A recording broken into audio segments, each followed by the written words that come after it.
নমস্কাৰ মই ৰাকেশ দাস আজি আলোচনা কৰিব বিচাৰিছো কৃতি ছাত্ৰ ছাত্ৰীসকলক কেনেকৈ সম্বৰ্ধনা জনাব লাগে বা এই কাৰ্যসূচী কেনেকৈ চলাব লাগে আজি ইয়াৰ ওপৰত আজিৰ এই ভিডিঅ'টোত আলোচনা কৰিব বিচাৰিছো আজিৰ এই ভিডিঅ'টোত মই একেবাৰে কথাখিনি সহজ আৰু সৰল ভাষাত কম যাতে মোৰ কথাখিনি আপোনালোকে বুজি পায় আজিৰ এই ভিডিঅ'টো বনোৱাৰ কাৰণ হ'ল মোক দুই এজন ব্যক্তিয়ে মোৰ ইউটিউবৰ ভিডিঅ'বোৰত কমেন্ট কৰিছে যে আমাৰ গাঁৱত এবাৰ মেট্ৰিকত আৰু হাই সেকেন্ডাৰীত যথেষ্ট পৰিমাণে ছাত্ৰ ছাত্ৰীয়ে সুখ্যাতিৰে উত্তীৰ্ণ হৈছে আৰু তেখেতসকলক আমি এবাৰ সম্বৰ্ধনা জনাব বিচাৰিছো এই কাৰ্যসূচী আমি কেনেকৈ চলাব লাগে আমি নাজানো বা মই নাজানো এই বিষয়ে এটা ভিডিঅ' বনাই দিব মই তেখেতসকলক সহায় কৰাৰ উপৰিও যিসকল ব্যক্তিয়ে এবাৰ কৃতি ছাত্ৰ ছাত্ৰীসকলক সম্বৰ্ধনা জনাব বিচাৰিছে মই তেখেতসকলক আজিৰ এই ভিডিঅ'টোৰ জৰিয়তে সহায় কৰিব বিচাৰিছো আমি প্ৰতি বছৰে ভালকৈ মেট্ৰিক পাছ কৰা অথবা হাই সেকেন্ডাৰী পাছ কৰা কৃতি ছাত্ৰ ছাত্ৰীসকলক আমি সম্বৰ্ধনা জনাও আৰু আমি সম্বৰ্ধনা হেকানে জনাও যাতে তেখেতসকলে আমাৰ পৰা প্ৰেৰণা পায় আৰু ভৱিষ্যতলৈ যাতে এগৰাকী ভাল মানুহ হৈ পায় ৰাষ্ট্ৰ সেৱাত নিজকে যাতে সমৰ্পিত কৰিব পাৰে তাৰ কাৰণে আমি সম্বৰ্ধনা জনাও আৰু এই সম্বৰ্ধনাৰ যি কাৰ্যসূচী থাকে বিভিন্ন ৰাজনৈতিক দল বা আমাৰ যি জাতীয় দল সংগঠনসমূহ আছে বা সমাজৰ বিভিন্ন ব্যক্তিয়ে একত্ৰিত হৈ পায় যুৱ সংঘ ক্লাব সৌজন্যত এনেকুৱা ধৰণৰ ছাত্ৰ ছাত্ৰীক বা নিজৰ নিজৰ যি অঞ্চলৰ যিসকল ভাল ল'ৰা ছোৱালী বা কৃতি ছাত্ৰ ছাত্ৰী থাকে তেখেতসকলক আমি সম্বৰ্ধনা জনাও মই ধৰি ললো যে আপোনালোকৰ গাঁৱত বা আমাৰ গাঁওখনৰ নাম হ'ল পলাশ পথাৰ আৰু এই বৃহত্তৰ পলাশ পথাৰ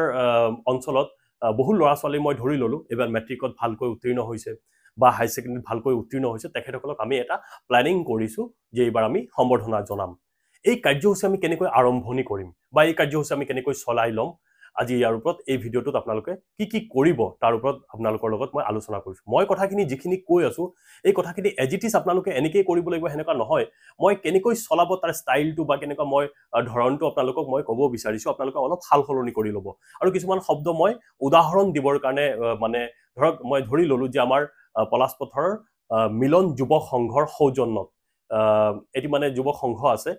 তে মই এই যুৱ সংঘৰ সৌজন্যত আমি এই কাৰ্যসূচী চলাম এতিয়া কথাটো হ'ল যে আপোনালোকৰ ক্লাব হোক বা আপোনালোকে যি বিশিষ্ট আপোনালোকে সমাজ যি সামাজিক ব্যক্তি আছে আপোনালোকে যদি একত্ৰিত হৈ এই কাৰ্যসূচী চলাব বিচাৰিছে প্ৰথমে কি কৰিব আপোনালোকে আগদিনা প্ল্যানিং কৰি ল'ব আপোনালোকে আগদিনা বহি প্লাই কেনেকৈ তেখেতসকলক কিমান ছাত্ৰ ছাত্ৰী হ'ব এখন লিষ্ট বনাব আপোনালোকে যে মেট্ৰিক কিমান ভালকৈ মানে ফাৰ্ষ্ট ডিভিজনত কিমান পাছ কৰিছে অথবা হাই সেকেন্ডাৰী ভালকৈ কিমান জনে পাছ কৰিছে তেখেতসকলৰ প্ৰথমে এখন লিষ্ট বনাব লিষ্ট বনাই পেলাই আপোনালোকে কি মানে কিহেৰে আপোনালোকে সম্বৰ্ধনা জনাব মানপত্ৰও থাকিব পাৰে ফুলাম গামুচাৰে বা জাপি এটিৰে আপোনালোকে সম্বৰ্ধনা জনাব বিচাৰিছে এই গোটেইখিনি কথা আপোনালোকে আলোচনা কৰি পেলাই কাক কেনেকৈ কি দায়িত্ব দিব সেই দায়িত্বসমূহ ভগাই দিব ধৰক সম্বৰ্ধনা কাৰ্যসূচী কেনেকৈ কোনে চলাব বা গামুচা কোনে কাক পিন্ধাব এই গোটেইখিনি কথা আপোনালোকে প্ল্যানিং কৰি ল'ব এটা আলোচনা কৰি ল'ব প্ল্যানিং কৰাৰ পিছত যেতিয়া পিছদিনা সকলো মানুহ আৰু যিসকল বিশিষ্ট আপোনালোকে অতিথিক আমন্ত্ৰণ জনাব সে এক্সাম্পল কোনোবা অৱসৰপ্ৰাপ্ত শিক্ষক কোনোবা ধৰক প্ৰফেসৰ বা কোনোবা বিশিষ্ট সমাজকৰ্মী কোনোবা ডক্টৰ যদি আপোনালোকৰ বা আমাৰ কোনোবা লেখিকা বা তেখেতসকলক যদি আপোনালোকে আমন্ত্ৰণ জনায় বিশিষ্ট অতিথি হিচাপে আপোনালোকে এক দুই দিন আগতে আপোনালোকে ইনভাইট দিব লাগিব তেখেতসকল আহিব তেখেতসকলক মঞ্চত বহাব লাগিব এই গোটেই সিস্টেমটো আপোনালোকে কেনেকৈ কৰিব আজিৰ এই ভিডিঅ'টোত মই আপোনালোকক একদম সিম্পল কে কথাখিনি মই বুজাম যাতে আপোনালোকে কথাখিনি মোৰ বুজি পায় আৰম্ভণি এনেকৈ কৰিব আপোনালোকে নমস্কাৰ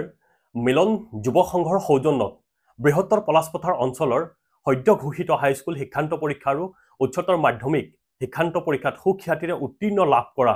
কৃতি ছাত্ৰ ছাত্ৰীসকলক আমি সম্বৰ্ধনা এই অনুষ্ঠানটি আমি আৰম্ভ কৰিব ওলাইছো আৰু এই সম্বৰ্ধনা অনুষ্ঠানটি আৰম্ভ কৰাৰ প্ৰাকখনত আমি সকলোৱে থিয় হৈ পেলাই আমি জাতীয় সংগীত পৰিবেশন কৰিবলৈ অনুৰোধ জনালো আৰু সকলোৱে লগে লগে থিয় হৈ পেলাই জাতীয় সংগীত পৰিবেশন কৰিব তাৰ পিছত আৰু এটা কাৰ্যসূচী আপুনি ৰাখিব পাৰে যে বৃক্ষৰোপণ কাৰ্যসূচী যদি আপোনালোকে বৃক্ষৰোপণ কাৰ্যসূচীটি ৰাখে যিসকল আপোনালোকে ব্যক্তিক আমন্ত্ৰণ কৰি পেলাই সেই সম্বৰ্ধনা অনুষ্ঠানত আপোনালোকে আহিছে তেখেতসকলৰ হটুৱাই যদি এটি বৃক্ষৰোপণ কাৰ্যসূচী আপোনালোকে কৰিব পাৰে তেতিয়াহলে সেই সভাখন আৰু সুন্দৰ হ'ব যদি বৃক্ষৰোপণ কাৰ্যসূচী ৰাখে তেতিয়াহলে কৰি ল'ব তাৰ পিছত আজিৰ এই সম্বৰ্ধনা অনুষ্ঠানটি আমি আৰম্ভ কৰিব ওলাইছো আৰু আজিৰ এই সম্বৰ্ধনা অনুষ্ঠানটি পৰিচালনা কৰিবৰ কাৰণে সভাপতিৰ আসন গ্ৰহণ কৰিবলৈ আমাৰ মিলন যুৱ সংঘৰ সভাপতি সন্মানীয় অনিল বৰা দেৱক সভাপতিৰ আসন গ্ৰহণ কৰিবলৈ অনুৰোধ জনালো আপোনালোকে এনেকৈ কথাখিনি আৰম্ভণি কৰিব প্ৰথমে সভাপতিজনক বহুৱাই ল'ব তাৰ পিছত আমাৰ আমন্ত্ৰণ ৰক্ষা কৰি শ্ৰদ্ধাৰ অৱসৰপ্ৰাপ্ত শিক্ষক কমল কলিতা ছাৰক আমি আমাৰ মঞ্চত আগুৱাই আনিবলৈ আমাৰ যুৱক সংঘৰ বিষয়ববীয়াসকলক অনুৰোধ জনালো এজন এজনকৈ যিসকল বিশিষ্ট ব্যক্তি আছে কোনোবা ধৰক বিশিষ্ট সমাজকৰ্মী হ'ব পাৰে কোনোবা বিশিষ্ট ডক্টৰ হ'ব পাৰে কোনোবা বিশিষ্ট লেখিকা হ'ব পাৰে যিসকল ব্যক্তিক আপোনালোকে আমন্ত্ৰণ জনাইছে তেখেতসকলক এজন এজনকে মঞ্চত আপোনালোকে মাতিব আৰু মঞ্চত মাতুতে যে আমাৰ ধৰক বিষয়ববীয়াসকলক আগুৱাই আনিবৰ কাৰণে আপোনাৰ অনুৰোধ জনালো এনেকৈ কথাখিনি আৰম্ভণি কৰিব তাৰ পিছত বিশেষ এটা কথা মনত ৰাখিব আপোনালোকে যেতিয়া মানুহখিনিক ইনভাইট কৰিব আমন্ত্ৰণ জনাব যে আপোনালোকৰ সভাখনত আহিব লাগে তেতিয়া বিশেষকৈ শিক্ষাৰ লগত ৰিলেটেড ব্যক্তিসকলক আপোনালোকে আমন্ত্ৰণ জনাব ইয়াৰ পিছৰ কাৰ্যসূচী হ'ব যিসকল ব্যক্তিয়ে মঞ্চত আসন গ্ৰহণ কৰিছে তেখেতসকলক মানে আমি এখনি ফুলাম গামোচাৰে সম্বৰ্ধনা জনাব লাগিব পোনপ্ৰথমে সদায় মনত ৰাখিব সভাপতি যিগৰাকী সভাপতিয়ে মানে পৰিচালনা কৰিব তেখেতক সদায় প্ৰথমে গামোচা পিন্ধাব লাগে বা সম্বৰ্ধনা জনাব লাগে আমি সম্বৰ্ধনা জনাব ওলাইছো কথাখিনি এনেকৈ আৰম্ভ কৰিব আমি সম্বৰ্ধনা জনাব ওলাইছো যে আজিৰ এই সভাৰ সভাপতি মহোদয় তথা আমাৰ যুৱক মিলন সংঘৰ সন্মানীয় সভাপতি মহোদয় তেখেতক এখনি ফুলাম গামোচাৰে বা আমাৰ জাতীয় স্বাভিমান ফুলাম গামোচাৰে আমি সম্বৰ্ধনা জনাবলৈ অনুৰোধ জনালো আপোনালোকৰ যি বিষয়ববীয়া থাকে সেই বিষয়ববীয়াৰ নাম যদি লিখি লয় আপোনাৰ সুবিধাৰ কাৰণে বা যিকোনো এজন সদস্যক আপোনালোকে এনেকৈ কৰিব তাৰ পিছত আমাৰ আমন্ত্ৰণ ৰক্ষা কৰি আমাৰ মাজত বিশিষ্ট সমাজকৰ্মী তথা আমাৰ এই অঞ্চলৰ এগৰাকী বিশিষ্ট ব্যক্তি শ্ৰদ্ধাৰ কমল কলিতা দেৱক আমি এখনি ফুলাম গামোচাৰে আমি সম্বৰ্ধনা জনাবলৈ মানে অনুৰোধ জনালো তেতিয়া আপোনালোকৰ যি বিষয়ববীয়াসকলক অনুৰোধ জনাব এজন এজনকৈ আপোনালোকে আগতে হেতু লিষ্ট কৰি ল'ব কোনে কাক সম্বৰ্ধনা জনাব এই গোটেইখিনি লিখি ল'ব তাৰ পিছত এই গোটেই সম্বৰ্ধনা কাৰ্যসূচী হোৱাৰ পিছত আপোনালোকে তেতিয়া কাম কি কৰিব যে এইবাৰ আমি আমাৰ যি সদ্য ঘোষিত হাইস্কুল শিক্ষান্ত পৰীক্ষাত বা উচ্চতৰ মাধ্যমিক শিক্ষান্ত পৰীক্ষাত যিসকল ছাত্ৰ ছাত্ৰীয়ে সুখ্যাতিৰে মানে উত্তীৰ্ণ হৈছে কৃতি ছাত্ৰ ছাত্ৰীসকলক আমি সম্বৰ্ধনা কাৰ্যসূচী আমি সম্বৰ্ধনা জনাবলৈ আমি আগবাঢ়িছো আমি মঞ্চত আমন্ত্ৰণ জনাইছো এইবাৰ হাইস্কুল শিক্ষান্ত পৰীক্ষাত সুখ্যাতিৰে উত্তীৰ্ণ হোৱা আমাৰ মৰমৰ ছাত্ৰী মই ধৰি ললো উদাহৰণ দিবৰ কাৰণে ৰিয়া শৰ্মাক আমি আমাৰ মঞ্চত আহিবলৈ আমি অনুৰোধ জনাইছো যেতিয়া তাই মঞ্চত আহিব এয়া আমাৰ মাজত ৰিয়া শৰ্মা তাই এইবাৰ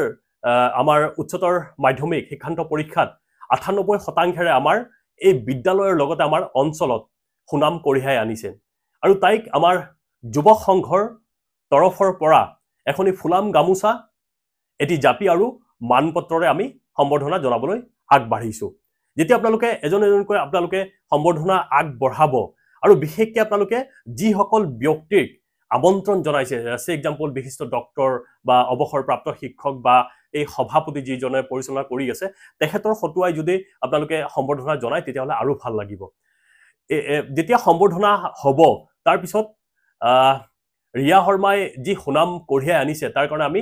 ৰিয়া শৰ্মাই যাতে ভৱিষ্যতলৈ এগৰাকী ভাল মানুহ হৈ ৰাষ্ট্ৰৰ বাবে সমৰ্পিত মনেৰে কাম কৰে আৰু লগতে তেখেতৰ ভৱিষ্যত আমি উজ্জ্বল কামনা কৰিছো আমাৰ ফালৰ পৰা যুৱক সংঘৰ তৰফৰ পৰা আমি শুভেচ্ছা জ্ঞাপন কৰিছো তাৰ পিছত আমি মঞ্চত আমন্ত্ৰণ জনাব বিচাৰিছো আমাৰ ৰাহুল কলিতা তেখেতে এইবাৰ হাইস্কুল শিক্ষান্ত পৰীক্ষাত বা হাই সেকেন্ডাৰীত এইবাৰ ৯৭%ৰে ৫টা বিষয়ত লেটাৰ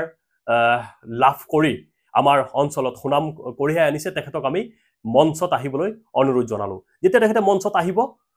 আকৌ জাপি বা ফুলাম গামোচা আৰু এটি মানপত্ৰৰে আমি সম্বৰ্ধনা আগবঢ়াবলৈ বিচাৰিছো বা জনাব বিচাৰিছো কন্টিনিউ প্ৰসেস আপোনালোকে এনেকৈ আপোনালোকে কাৰ্যসূচী চলাই ল'ব তাৰ পিছত যদি ভাল এনেকুৱা আটাইতকৈ বেছি মাৰ্ক পোৱা বহু মানে সকলো ছাত্ৰ ছাত্ৰীকটো তাতে স্পেচ দিব নোৱাৰি বা তেখেতসকলে দিব নোৱাৰিব যি ছাত্ৰজনে আটাইতকৈ বেছি পাৰ্চেন্টেজ পাইছে তেখেতক মানে তেখেতৰ মনৰ কথা ক'বৰ কাৰণে আপোনালোকে এটি কাৰ্যসূচী ৰাখিব যে আমি মই ধৰি ললো আটাইতকৈ বেছি 99% পাইছে এই ছাত্ৰগৰাকীক আপোনালোকে মঞ্চত মাতিব আৰু তোমাৰ মনৰ কথাবোৰ প্ৰকাশ কৰিবলৈ বা চমুকৈ মনৰ কথা মানে কেনেকৈ তুমি প্ৰিপেয়াৰ কৰিছিলা অলপ বক্তব্যৰ জৰিয়তে মানে গোটেই ছাত্ৰ ছাত্ৰীৰ আগত মানে তুমি কোৱা বুলি এনেকৈ তেখেতে যেতিয়া মানে কথাখিনি মনৰ কথাখিনি ক'ব তেখেতক ধন্যবাদ দিব তাৰ পিছৰ কাৰ্যসূচী আহিব আমি যিসকল ব্যক্তিক মানে মঞ্চত আমি আমন্ত্ৰণ জনাইছো যিসকল ধৰক বিশিষ্ট সমাজকৰ্মী, কোনোবা ডক্টৰ, কোনোবা অৱসৰপ্ৰাপ্ত, আমি এইবাৰ আমাৰ মাজত আমাৰ আমন্ত্ৰণ ৰক্ষা কৰি আমাৰ মাজত আহি উপস্থিত হৈছে আমাৰ বিশিষ্ট সমাজকৰ্মী, আমাৰ সকলোৰে আদৰ্শ আমাৰ ডক্টৰ কমল কলিতা দেৱক ছাত্ৰসকলৰ উদ্দেশ্যে বহুমূলীয়া বক্তব্য অথবা শুভেচ্ছামূলক বক্তব্য আগবঢ়াবলৈ অনুৰোধ জনালো। আৰু যেতিয়া তেখেতে বক্তব্য আগবঢ়াব আৰু যেতিয়া শেষ কৰিব লগে লগে আমি আমাৰ ডক্টৰ কমল কলিতা ছাৰক আমি আমাৰ যুৱ সংঘৰ তৰফৰ পৰা আন্তৰিক শুভেচ্ছা আন্তৰিক ধন্যবাদ জ্ঞাপন কৰিছো। তেখেতৰ বহুমূলীয়া সময় আমাৰ মাজত মানে আহি পেলাই যে বক্তব্য প্ৰদান কৰিলে, সেইকাৰণে আমি ছাৰক যথেষ্ট পৰিমাণে আমি ধন্যবাদ জ্ঞাপন কৰিছো। এনেকৈ কথাখিনি ক'লে হ'ল আৰু এজন এজনে ভাষণ দিব, আমি এজন এজনে কথাখিনি আমি ধন্যবাদ দিলে হ'ল। এনেকৈ শেষ কৰি পেলাই শেষত সভাপতিৰ মন্তব্য সভাপতিয়ে আগবঢ়াব। সভাপতিৰ মন্তব্য শেষ হোৱাৰ পিছত শলাগৰ শৰাই যদি আপোনালোকে চলায়, শলাগৰ শৰাই মিনছ মানুহখিনিক ধন্যবাদ বা কৃতজ্ঞতা জ্ঞাপন কৰিব লাগে। শলাগৰ শৰাই কেনেকৈ কাৰ্যসূচী চলাব লাগে এই গোটেইখিনি কথা মোৰ আৰু এটা ভিডিঅ'ত বনোৱা আছে। মই কথাখিনি যিখিনি মই বুজি পাওঁ বা এটা এনেকুৱা সম্বৰ্ধনা কাৰ্যসূচী মই নিজেও চলাইছোঁ, যিখিনি কথা হয়তো মোৰ দুই এটা বাক্য ভুল হ'ব পাৰে, আপোনালোকে শুধৰণি কৰি ল'ব। বাট আপোনালোকে একেবাৰে মই কোৱা ধৰণে আপোনালোকে কথাখিনি প্ৰকাশ নকৰিব। জাষ্ট মোৰো অলপ মানে কথাখিনি কেতিয়াবা কি হয়, অলপ এজিটিছ নহয়, বাট আপোনালোকে তাৰ পৰা যিখিনি মানে গ্ৰহণ কৰিবলগীয়া কথা আপোনালোকে গ্ৰহণ কৰিব। আৰু এনেকৈ যদি আপোনালোকে কাৰ্যসূচী চলাই নিয়ে, মই ভাবোঁ আপোনালোকৰ কাৰ্যসূচী খুব সুন্দৰ হ'ব। আৰু শেষত সকলো ছাত্ৰ ছাত্ৰীক পুনৰবাৰ ধন্যবাদ দি আজিৰ এই সভাখন ইয়াতে সমাপ্ত কৰিছোঁ। এয়া আছিল গোটেই আপোনালোকে সম্বৰ্ধনা কাৰ্যসূচী কেনেকৈ চলাব তাৰ মই যিখিনি জানো এই কথাখিনি আপোনালোকৰ সন্মুখত মই প্ৰকাশ কৰিছোঁ। হয়তো মোৰো দুই এটা বাক্য মোৰ ভুল হ'ব পাৰে, আপোনালোকে শুধৰণি কৰি ল'ব। আৰু এনেকৈ যদি সভাখন চলাই মই ভাবোঁ আপোনালোকৰ সভাখন সুন্দৰকৈ আপোনালোকে পৰিচালনা কৰিব পাৰিব। ধন্যবাদ।